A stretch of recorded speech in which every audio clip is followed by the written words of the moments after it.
समुद्र के खारेपन की बात करते हैं सभी। यहाँ हर शख्स की गहराई में एक खारापन है।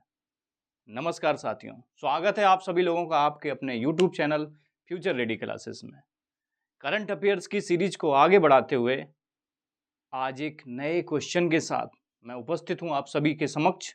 और अपना पहला क्वेश्चन है कि निम्नलिखित में से किसे डिजिटल डायमंड कहते हैं। डिजिटल डायमंड किसे कहा जाता है, ये हमारा क्वेश्चन है कि निम्नलिखित में से जो चार विकल्प दिए हुए हैं इसमें किसी एक को डिजिटल डायमंड कहा जाता है। तो क्या कच्चे तेल को डिजिटल डायमंड कहा जाता है, या फिर सेमीकंडक्टर को डिजिटल डायमंड कहा जाता है, या आर्टिफिशियल इंटेलिजेंसी को डिजिटल डायमंड कहा जाता है, या फिर चैट जीपीटी को डिजिटल डायमंड कहा जाता है। तो इसका आंसर है मित्रों सेमीकंडक्टर। सेमीकंडक्टर को हम लोग डिजिटल डायमंड के नाम से भी जानते हैं। आइए जानते हैं सेमीकंडक्टर के बारे में।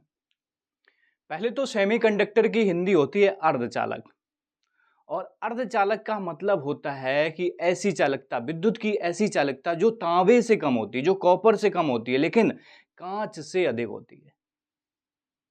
ऐसे पदार्थों को, ऐसे तत्वों को हम लोग अर्धचालक बोलते हैं, सेमीकंडक्टर बोलते हैं।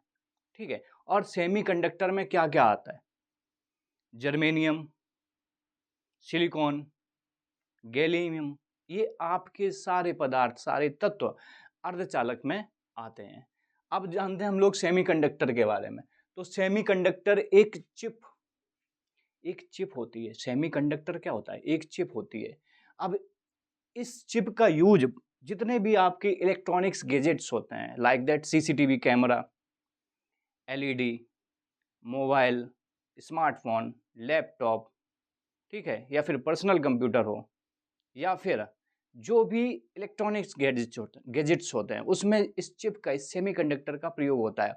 और आज के समय में जितने भी व्हीकल्स बन रहे हैं, जितने भी महंगे महंगे व्हीकल्स बन रहे हैं या फिर कम महंगे भी व्हीकल्स बन रहे हैं, उनमें सेमीकंडक्टर का प्रयोग हो रहा है।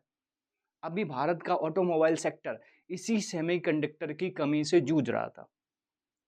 अगर भारतीय सरकारों ने पहले से इस पे ध्यान दिया होता, इस सेमीकंडक्टर की पॉलिसी पे पहले से ध्यान दिया होता, तो आज न केवल भारत में सेमीकंडक्टर बन रहा होता, बल्कि हम इसको एक्सपोर्ट भी कर रहे होते हैं, जिससे हम विदेशी करेंसी भी ले रहे होते हैं। आइए कुछ फैक्ट जानते हैं सेमीकंडक्टर के बारे में। भारत में 2022 में 76,000 करोड़ रुपए की राशि से सेमीकंडक्टर मिशन की शुरुआत हुई। भारत में जब देखा गया कि भारत कोरोना के बाद जब देखा गया कि भारत सेमीकंडक्टर की कमी से जूझ रहा है, तो भारत में 2022 में 76,000 करोड़ रुपए से किसकी शुरुआत हुई? सेमीकंडक्टर मिशन की शुरुआत होती है। ठीक है।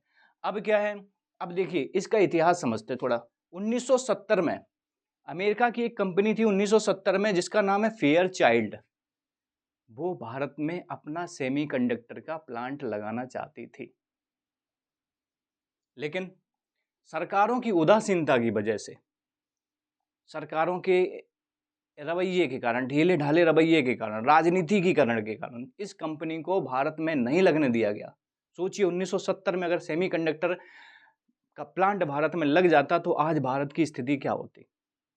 अब क्या होता है, ये जो कंपनी फेयर चाइल्ड थी ये भारत में नहीं लगी, कहाँ शिफ्ट हो गई? मलेशिया में शिफ्ट हो गई। ये तो इतिहास रहा है। अब सोचिए कितना हम लोग पीछे हो गए। 2022 में हम लोग सेमीकंडक्टर मिशन की शुरुआत कर रहे हैं, तो बहुत ज़्यादा हम लोग पीछे हो चुके हैं। आगे 2030 तक सेमीकंडक्टर 2030 तक सेमीकंडक्टर का 1 लाख करोड़ रुपए डॉलर का वैश्विक बाजार होगा। एस्टिमेटेड किया गया, अनुमान लगाया गया कि 2030 तक जो सेमीकंडक्टर का वैश्विक व्यापार होगा, वैश्विक बिजनेस होगा, ग्लोबल जो बिजनेस होगा, वो 1 लाख करोड़ डॉलर, मतलब कह सकते हैं 88 लाख करोड़ रुपया। इतना बड़ा मार्केट सेमीकंडक्टर का है। सब कुछ देखिए, पूरी दुनिया डिपेंड कर रही है इलेक्ट्रॉनिक्स गैजेट्स पे। हम और आप जो आज मैं वीडियो बना रहा हूँ, जिसमें मैं यूज कर रहा हूँ, उसमें भी कहीं ना कहीं सेमीकंडक्टर का यूज हुआ है। आप जो वीडियो देखोगे, जिस गैजेट से देखोगे, उसमें भी कहीं ना कहीं सेमीकंडक्टर का यूज हुआ है। सेमीकंडक्टर की जो रचना होती है वो इस टाइप की होती है। ठीक है, इसकी जो रचना होती है वो इस टाइप की होती है। इस टाइप की रचना होती है सेमीकंडक्टर की, ठीक है। और यहाँ से लेजर द्वारा इसमें लाइनिंग बनाई जाती है, जिसके द्वारा क्या होता है, इलेक्ट्रॉनिक गैजेट्स अपना काम आसानी से कर पाते हैं। अगला, भारत में 2030 तक लगभग 10 लाख पेशेवर लोगों की जरूरत होगी इसी सेमीकंडक्टर उद्योग के लिए। भारत में 2030 तक लगभग 10 लाख प्रोफेशनल्स की जरूरत होगी। तो ये एक अपॉर्चुनिटी है इंडियन यंगस्टर्स के लिए, वो इस क्षेत्र में अपना करियर बना सकते हैं, क्योंकि ये सेक्टर आगे चल के ग्रूम करने वाला है, बूम करने वाला है। सेमीकॉन डिजाइन करने में, सेमीकंडक्टर को डिजाइन करने में अगर कोई नंबर 1 पे है तो कौन नंबर 1 पे है? सेमीकॉन डिजाइन करने में अमेरिका का नंबर 1 है। अमेरिका नंबर 1 पे सेमीकंडक्टर को डिजाइन करने में, ठीक है। इसके बाद मेमोरी चिप बनाने में दक्षिण कोरिया नंबर 1 है, जबकि मेमोरी चिप बनाने में, जो हम लोग मेमोरी के लिए चिप का यूज करते हैं, वो भी एक सेमीकंडक्टर होता है। जो हम लोग सिम का यूज करते हैं उसमें आपने लाइनिंग देखी होंगी, वो भी एक सेमीकंडक्टर है। तो मेमोरी चिप बनाने में दक्षिण कोरिया का नंबर 1 स्थान है, ठीक है। एडवांस चिप निर्माण में ताइवान नंबर 1 पे है। एडवांस चिप के लिए ताइवान नंबर 1 पे। और वहीं ताइवान में तो कक्षा 10 के सिलेबस में ताइवान में ही सेमीकंडक्टर का जिक्र किया गया, उसमें बनाने की, उसकी डिजाइन करने की, उसकी असेंबलिंग करने की, उसकी पैकेजिंग करने की, उसकी टेस्टिंग करने की प्रक्रिया का पूरा यथा स्थान उचित सिलेबस वहां दिया हुआ है। अपने यहाँ कक्षा 10 में ऐसा कुछ नहीं होता है, ठीक है। सेमीकॉन को के कच्चे माल के रूप में जापान नंबर 1 है। सेमीकंडक्टर कच्चे माल, जो कच्चा माल देखिए, ये क्या होती है, बालू होती है। सेमीकंडक्टर बनाने से पहले एक बालू होती है, उसका खनन किया जाता है। बालू को प्योरीफाई करने के बाद उसको गर्म करके उसको क्रिस्टल बनाते हैं। उसके क्रिस्टल बना के उसको गोल प्लेट के रूप में काट लेते हैं, और प्लेट के रूप में काटने के बाद उसमें करीब 500 प्रकार के केमिकल्स और 50 प्रकार की गैसों का प्रयोग किया जाता है। तब जाके हमें, ये लंबी प्रोसेस होती है, लंबी प्रक्रिया होती है, तब जाके हमें सेमीकंडक्टर की प्राप्ति होती है, ठीक है। उसके बाद हम उसकी डिजाइनिंग करते हैं, उसकी टेस्टिंग करते हैं, उसकी पैकेजिंग करते हैं। तो इस कच्चे माल के रूप में, सेमीकंडक्टर के कच्चे माल के रूप में जापान नंबर 1 पे है, ठीक। चिप असेंबली और निर्माण में चीन नंबर में, वहीं चीन का नंबर 1 स्थान है चिप को असेंबल्ड करने में, ठीक है। चिप को असेंबल्ड करने में और उसको बनाने में चीन का नंबर 1 स्थान है। वहीं इसकी टेस्टिंग करने में और इसको पैकेजिंग करने में मलेशिया, मैंने बताया ना, फेयरचाइल्ड कंपनी मलेशिया में शिफ्ट हो गई थी, जो भारत में आई थी 1970 में, 1970 के दशक में, 1970 में। टेस्टिंग और पैकेजिंग में मलेशिया का नंबर 1 स्थान है। अब क्या होता है, जो आपने देखी होगी ये लाइनिंग, जो चिप पे आपने जो लाइनिंग देखी होंगी, वो अल्ट्रावायलेट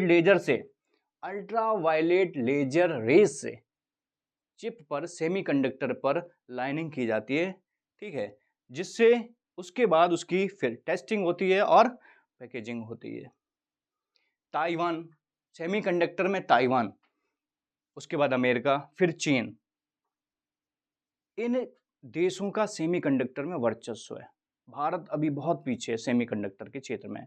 हाँ, भारत ने शुरुआत कर दी है, और भारत का पहला स्वदेशी जो सेमीकंडक्टर है वो विक्रम 3201 के नाम से आ भी चुका है। अगला वीडियो में इसी पे लाने वाला हूं, ठीक है। 500 प्रकार के केमिकल्स और 50 प्रकार की गैसों का इस्तेमाल होता है इसको प्योरीफाई करने में। सेमीकंडक्टर बनाने में एक लंबी प्रोसेस है, लंबी प्रक्रिया है। इसमें 500 प्रकार के केमिकल्स, सोचिए आप, और 50 प्रकार की गैसों का प्रयोग होता है। भारत में सबसे पहले ऐसा कौन सा राज्य है, प्रश्न बनता है कि भारत में ऐसा पहला कौन सा राज्य है जिसने सबसे पहले सेमीकंडक्टर नीति लागू की थी?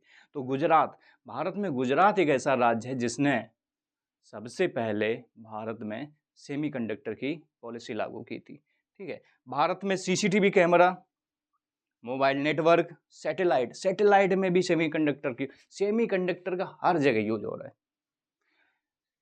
सैटेलाइट, कार मतलब व्हीकल्स, ठीक है। और अन्य स्मार्ट उपकरणों अथवा डिजिटल उपकरणों में भी लगने वाले सेमीकॉन की डिजाइनिंग भारत में होने लगी है। तो भारत में सेमीकंडक्टर की डिजाइनिंग होने लगी है। ये बात थी सेमीकंडक्टर के बारे में, जिसको हम लोग अर्धचालक कहते हैं, और जो जर्मेनियम, सिलिकॉन और गैलियम से बना होता है। जर्मेनियम सबसे अच्छा तत्व माना जाता है, ठीक है, सिलिकॉन सबसे अच्छा तत्व माना जाता है। आइए इसके बाद बात करते हैं कच्चे तेल की। कच्चा तेल रिफाइंड करके पेट्रोल, डीजल, गैसोलीन, अन्य गैसें, ग्रीस, मोबी ऑयल इसके रूप में प्राप्त होता है। कच्चे तेल की सबसे बड़ी रिफाइनरी गुजरात में जामनगर में लगाई गई है। विश्व की सबसे बड़ी जो रिफाइनरी है वो गुजरात के जामनगर में, जो रिलायंस इंडस्ट्रीज के स्वामित्व में है, ठीक है। इसके बाद आर्टिफिशियल इंटेलिजेंस, इसको बोलते हैं एआई। आर्टिफिशियल इंटेलिजेंस ये एक तकनीक है, ये एक टेक्नोलॉजी है जो मशीन को मानव की तरह, इंसानों की तरह सोचने की क्षमता देती है, समझने की क्षमता देती है और निर्णय लेने की भी क्षमता देती है।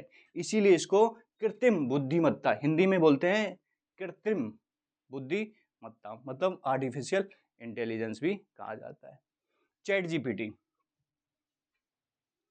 जीपीटी एक चैटबॉट है, एआई द्वारा ही विकसित चैटबॉट है। चैट जीपीटी जो है एआई द्वारा विकसित एक चैटबॉट है, और चैटबॉट का मतलब होता है कि जब हम बात करते हैं तो इंसानों की तरह ये बात करता है।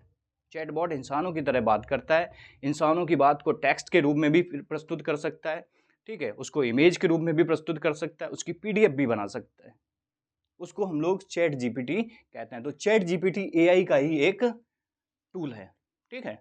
तो आशा करते हैं आपको ये वीडियो सेमीकंडक्टर से रिलेटेड अच्छी तरीके से पसंद आया होगा। अगर वीडियो आपको अच्छा लग रहा है तो प्लीज़ वीडियो को सब्सक्राइब कीजिए, अधिक से अधिक शेयर कीजिए, कमेंट हमेशा की तरह आपके आमंत्रित हैं, ठीक है। इसी के साथ मस्त रहिए, एंजॉय करिए। नमस्कार, जय हिंद।